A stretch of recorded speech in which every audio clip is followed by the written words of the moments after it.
Bismillahirrahmanirrahim. Assalamualaikum warahmatullahi wabarakatuh. Pada video kali ini saya akan membahas putusan hakim di Pengadilan Negeri Jakarta Selatan. Dalam kasus tanah yang akan kita bedah pada video ini, contoh kasusnya seperti ini gambarannya. Jadi penggugat itu menggugat, taruhlah si penggugat ini adalah A, tergugat adalah B.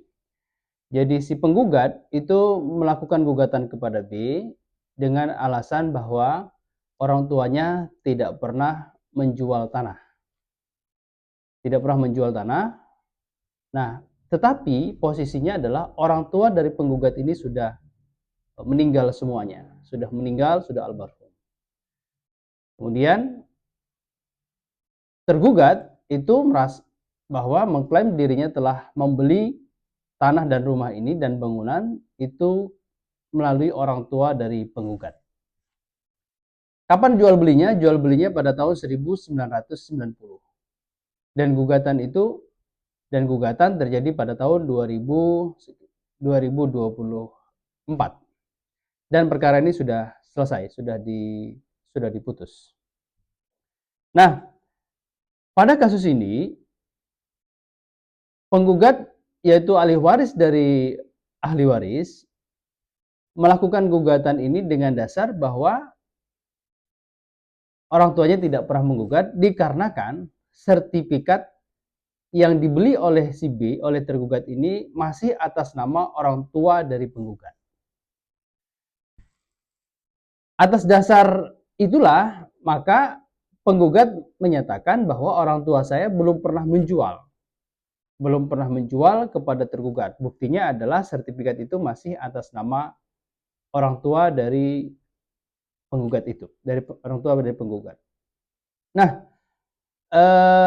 kemudian penggugat ini juga mendasarkan bahwa pada tahun 90 orang tua mereka itu meminjam uang kepada tergugat. Dalam hal ini adalah kepada B.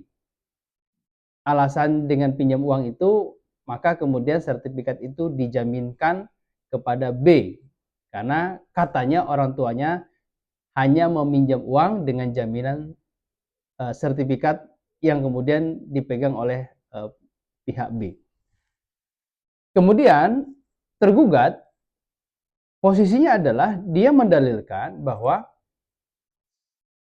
kami itu membeli tanah dan bangunan ini melalui orang tua penggugat, yaitu pada tahun 90. Tidak benar kalau orang tua dari penggugat meminjam uang kepada dirinya. Jadi dibantah oleh pihak B bahwa tidak pernah terjadi adanya istilahnya pinjam meminjam uang dengan jaminan sertifikat, itu tidak ada. Kemudian pembelaan tergugat dalam hal ini adalah B, bahwa menyatakan ketika proses jual beli tahun 90, tanah dan bangunan itu belum menjadi sertifikat. Masih beralaskan agendum fair funding. Masih posisinya agendum fair funding. Nah, kemudian masih klaim dari pihak B tergugat, setelah proses jual beli itu, maka kemudian si pembeli yaitu B itu meminta kepada penjual untuk segera dinaikkan dari agendum fair funding menjadi sertifikat.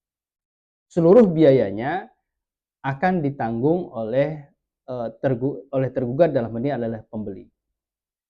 Kemudian ini masih cerita versi tergugat. Kemudian orang tua dari penggugat itu melakukan proses peningkatan hak dari agendum fair funding menjadi sertifikat. Keluarlah sertifikat hak guna bangunan SHGB atas nama almarhum dari penggugat itu. Setelah dibalik nama, maka sertifikat yang sudah dibeli tadi, tanah yang sudah dibeli tadi, dan biayanya sudah ditanggung oleh tergugat, oleh pembeli, maka diserahkanlah sertifikat itu kepada pembeli, dalam hal ini adalah kepada B, tahun sekitar 90. Dari tahun 90, setelah proses jual beli, tergugat mengklaim bahwa dia menempati rumah itu dari tahun 90 sampai kemudian tahun 2018. Setelah 2018, kemudian rumah itu dijual, yaitu dijual kepada pihak C. Nah, kemudian tahun 2024 muncullah gugatan dari pihak ahli waris A yang mengklaim dirinya tidak pernah menjual tanah itu. Jadi dari sini sudah bisa kita runut, dalam sekian puluh tahun dari tahun 90 sampai 2018 itu tidak ada sengketa gugatan apapun dari ahli waris maupun dari pihak penjual yang tentu saja pada waktu itu masih ada, belum meninggal.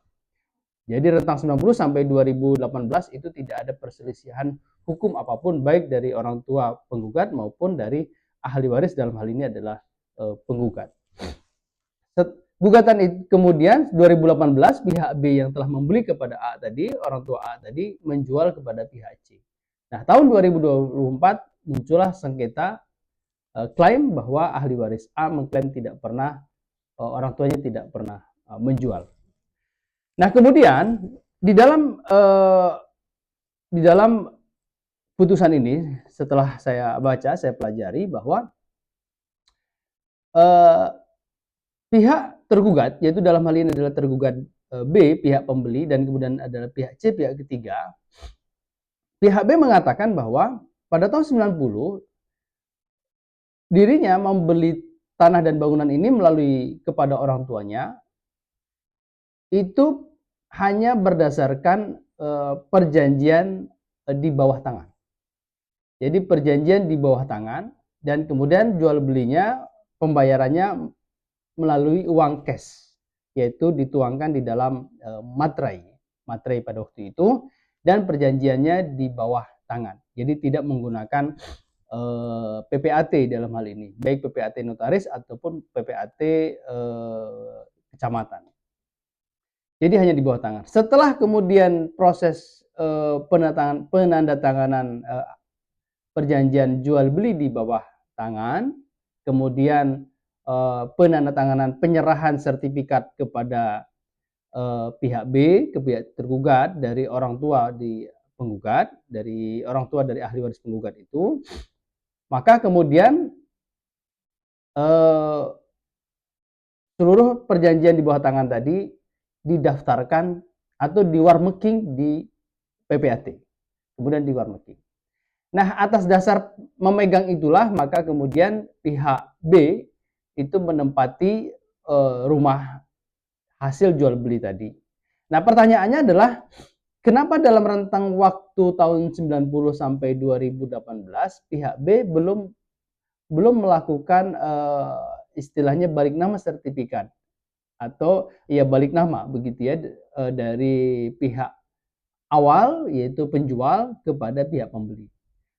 Alasannya adalah bahwa belum memiliki uang untuk proses balik nama dari sertifikat hak guna bangunan tadi kepada sertifikat hak milik. Karena di situ nanti ada pajak PPh, dan kemudian ada BPhtB, dan kemudian biaya proses balik nama dan biaya jasa pengurusan.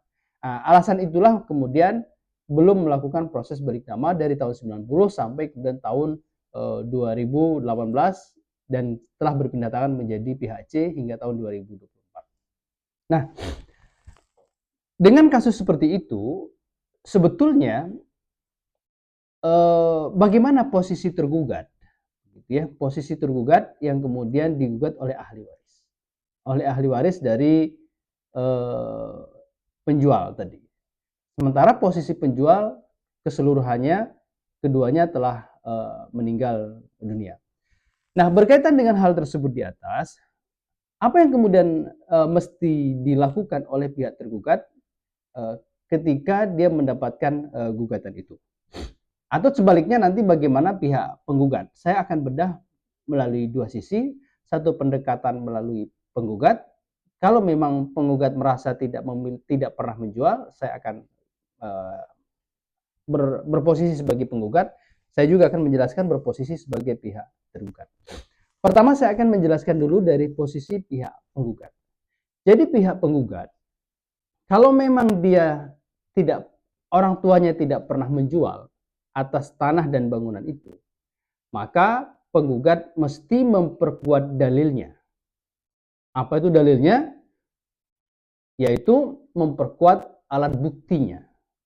Alat bukti misalnya bahwa memang di situ terdapat perjanjian, misalnya begitu ya, perjanjian sewa rumah atau sewa tanah begitu ya. Kemudian yang berikutnya memperkuat tentu saksi-saksi yang memang pada waktu itu pada tahun 90 menyaksikan secara langsung dan mengetahui secara langsung, bukan mendengar dari pihak lain atau yang disebut dengan testimonium de auditu. Kalau posisi saksinya adalah testimonium de auditu, tentu keterangan saksi seperti ini dapat dikesampingkan, gitu ya. Dapat dikesampingkan, tentu dapat dikesampingkan artinya tidak didengar keterangannya karena dia hanya mendengar dari pihak lain, tidak menyaksikan secara langsung di depan mata, mendengar secara langsung. Nah, ini yang kemudian perlu diperhatikan. Tetapi perlu diingat, kalau memang tidak pernah terjadi perjanjian sewa, menyewa atas unit rumah itu dengan jaminan sertifikat, maka jangan coba-coba kemudian membuat perjanjian yang sifatnya palsu atau bohong, karena itu tentu adalah tentu itu adalah tindak pidana yang kemudian dapat diberikan sanksi hukuman tentu saja, yaitu membuat surat palsu misalnya. Nah itu. Nah oleh karena itu disitulah kemudian mesti diperkuat alat buktinya. Tetapi yang menjadi pertanyaannya adalah di dalam gugatan ini, kenapa pihak penggugat kalau memang merasa itu bukan jual beli, padahal pada waktu itu pihak orang tua dari penggugat itu masih lengkap, mestinya melakukan proses hukum itu pada saat orang tuanya masih lengkap, gitu ya, pada saat masih lengkap. Kenapa? Karena dapat dimintai keterangan secara langsung. Ketika kemudian orang tua sudah meninggal, ya selama puluhan tahun orang tersebut masih di situ, tapi tidak ada persoalan apapun, tentu akan menjadi pertanyaan di balik itu semua. Nah, kemudian saya akan melihat dari sisi pihak tergugat. Pihak tergugat dalam konteks ini dia akan kuat pertama ketika dia memiliki perjanjian. Terserah perjanjian itu apakah notaril di dalam hadapan PPAT, ataupun kemudian perjanjian itu di bawah tangan yang kemudian akhirnya diwarmaking pada PPAT.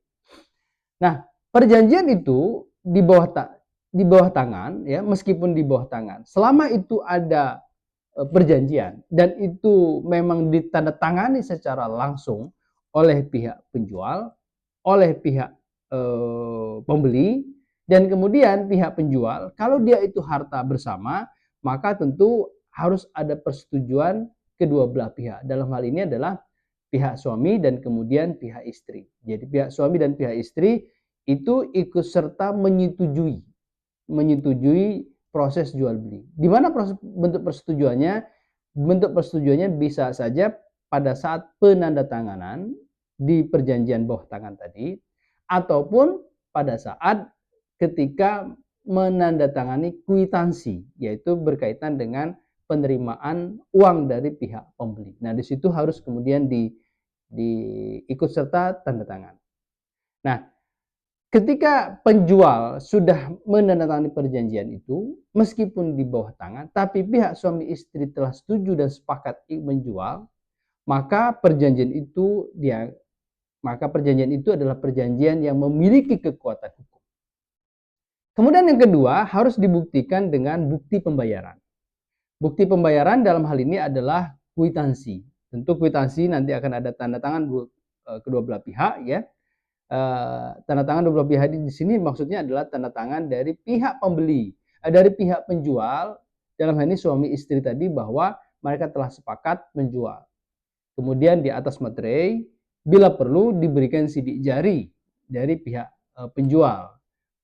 Jadi pembeli harus minta kwitansi tanda tangan suami istri di atas materai, kemudian sangat penting juga itu sidik jari dari pihak penjual, yaitu dalam hal ini adalah suami istri. Jangan lupa kemudian diberikan tanggal, kemudian jangan lupa juga diberikan keterangan pembayaran ini untuk membeli tanah seluas sekian, sertifikat nomor sekian, gitu ya, di jalan apa, lokasinya di mana, dari penjualnya bapak siapa dan ibu siapa. Itu jadi di dalam kwitansi itu begitu.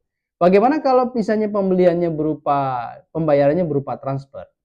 Kalau pembayarannya berupa transfer, saran saya alangkah lebih bagusnya pembayaran yang transfer tadi kemudian diberikan tanda terima berupa kwitansi tertulis secara basah tertulis tangan. Itu penting. Saya kira jadi ada di backup pembayaran secara transfer oke, ditambah lagi dengan kwitansi yang tertulis tangan. Karena nanti posisinya kalau misalnya transfer nanti agak repotnya proses pembuktiannya. Nanti harus cetak rekening koran, kemudian gitu ya. Kemudian di dalam transfer itu juga harus ada keterangan untuk apa gitu ya. Kalau hanya sekedar transfer saja tidak ada keterangan apapun, nanti dianggapnya bisa saja pinjam uang, bisa saja kemudian bayar hutang. Itu kelemahan dari sisi transfer. Dan ingin kuat gitu ya, harus diberikan keterangan pada saat transfer. Nah, tetapi alangkah bagusnya ketika transfer Anda membeli tanah berupa transfer, Anda harus minta juga surat, bukan minta surat, maksudnya meminta kwitansi tanda pembayaran. Nah, itu sangat penting. Jadi nanti di pembayaran di print out, kemudian dilapisi dengan kwitansi itu. Nah, dengan dua itu apakah sudah cukup? Tentu saja belum. Ditambah lagi dengan misalnya keterangan saksi-saksi. Siapa sebetulnya saksi itu? Saksi itu adalah jangan dari pihak yang memiliki ikatan persaudaraan. Jangan mengikuti persaudaraan. Misalnya kita membeli tanah lalu yang jadi saksi anak. Itu tentu saksi posisi itu posisinya sangat lemah. Jadi oleh karena itu ajaklah pihak lain. Pihak lain yang kemudian tidak ada hubungan saudara dengan kita, minimal tidak satu kakek gitu ya, minimal tidak dalam satu masih ada hubungan darah di situ. Nah, jadi ajaklah saksi dari pihak lain yang kemudian tidak ada hubungan darah dengan pihak kita, supaya posisi keterangan saksi nanti posisinya kuat. Karena kalau masih ada hubungan darah nanti agak sedikit dipertanyakan keterangannya, karena secara nalurinya saudara pasti akan menolong saudaranya. Nah, ini yang kemudian perlu diperhatikan ketika membawa saksi. Berapa jumlah saksi ketika dalam proses jual beli? Minimal dua orang yang menyaksikan. Menyaksikan itu apa? Menyaksikan itu adalah dia ikut serta dalam proses jual beli atau proses penandatanganan perjanjian atau proses penandatanganan kwitansi ataupun perjanjian. Dia harus hadir di situ. Jarak berapa? Tentu kalau dalam satu meja maka dia harus ikut di situ. Jangan kemudian misalnya perjanjiannya di meja gitu ya. Kemudian saksi misalnya jaraknya 2 meter atau 1 meter. Tentu di situ posisinya sangat akan lemah. Karena nanti akan ditanya, Anda ikut menyaksikan? Iya, menyaksikan di mana? Bersamaan duduk, misalnya begitu. Tidak bersamaan. Di mana posisinya? Kurang lebih 1 meter. Nah, itu nanti akan menjadi pertanyaan berikutnya. Apa yang Anda ketahui dalam jarak 1 meter itu? Apakah Anda melihat perjanjian itu? Melihat misalnya, dalam jarak berapa? 1 meter. Tentu jarak 1 meter dengan menyaksikan secara langsung tentu posisinya sangat berbeda. Jadi oleh karena itu bawalah saksi yang kemudian ikut serta di dalam meja perundingan proses jual beli itu. Nah, ini sangat penting dalam proses jual beli. Nah, kalau saksinya dari pihak notaris apakah bisa? Tentu saja bisa. Nah, tapi alangkah lebih bagus lagi adalah di backup oleh saksi dari pihak-pihak pembeli. Nah, ini penting sekali kemudian agar pihak pembeli ini memiliki pembuktian yang sangat kuat. Tadi pertama adalah pembuktian berupa tertulis, perjanjian di bawah tangan, kemudian ada kwitansi pembayaran, kemudian ada transfer pembayaran, kemudian ditambah lagi keterangan saksi-saksi, dan ditambah lagi keterangan saksi bahwa kita tergugat itu menduduki tanah itu selama sekian puluh tahun dan tidak ada persoalan apapun, dan diketahui oleh masyarakat sekitar bahwa memang di situ adalah proses jual beli. Dan diketahui juga setelah proses jual beli itu misalnya penjual pergi atau meninggalkan rumahnya. Nah, ini sangat penting sekali. Oleh karena itu proses jual beli ini disitulah letaknya agar memiliki proses pembuktian. Kemudian ditambah lagi, alangkah lebih bagusnya kalau ahli waris itu sudah dewasa, sudah sebagai subjek hukum, dalam hal ini subjek hukum, maka dia harus diberitahu bahwa memang, dan mengetahui di situ memang ada proses jual beli, gitu ya. Nah, dalam konteks ini, dalam konteks putusan Pengadilan Negeri Jakarta Selatan ini, saya melihat adalah dimenangkan oleh pihak tergugat, karena pihak tergugat memenuhi pembuktian, dapat membuktikan atas kepemilikannya, dia telah membuktikan bahwa dia memang telah membeli berdasarkan alat bukti yang tadi saya jelaskan tadi. Nah, oleh karena itu ini semua jadi pembelajaran bagi pihak manapun ketika akan melakukan jual beli dengan pihak penjual, maka jangan lupa lengkapi bukti-bukti sebagaimana yang sudah saya sebutkan tadi. Supaya jika di kemudian hari ya terjadi persoalan, maka dapat dimenangkan persoalan itu. Jangan lupa juga di dalam perjanjian itu, kalau misalnya Anda ketika akan membeli tanah dan bangunan dan belum ada uang atau dana, ingin melakukan proses balik nama, karena kan harus bayar BPHTB, gitu ya, dan penjual juga harus membayar PPh, dan pembeli harus membayar biaya PPAT ataupun biaya balik nama. Nah, saran dari saya adalah dibuat perjanjian berikutnya, surat kuasa jual ataupun surat kuasa untuk balik nama dari pihak penjual. Misalnya ada klausul apabila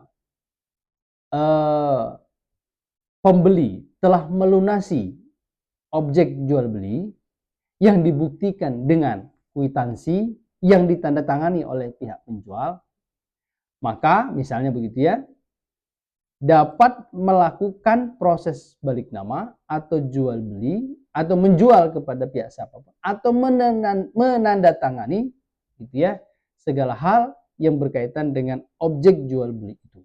Supaya kenapa? Supaya ketika apabila pihak penjual ini meninggal dunia, begitu ya, sementara itu belum dibalik nama atas tanah dan bangunan itu, maka dengan surat perjanjian itu, maka pihak pembeli dapat melakukan proses balik nama ya, dan secara langsung. Dalam hal ini tentu akan menandatangani misalnya akta jual beli secara langsung. Kenapa? Karena sudah ada surat kuasa jual atau surat kuasa untuk melakukan proses balik nama. Nah, ini sangat penting sekali. Alangkah baiknya surat kuasa jual ini atau surat kuasa untuk menandatangani segala hal jenis-jenis surat yang berkaitan objek lahan itu di hadapan PPAT atau notaris, agar dokumen itu menjadi nota real, menjadi akta real yang memiliki kekuatan pembuktian yang sangat kuat.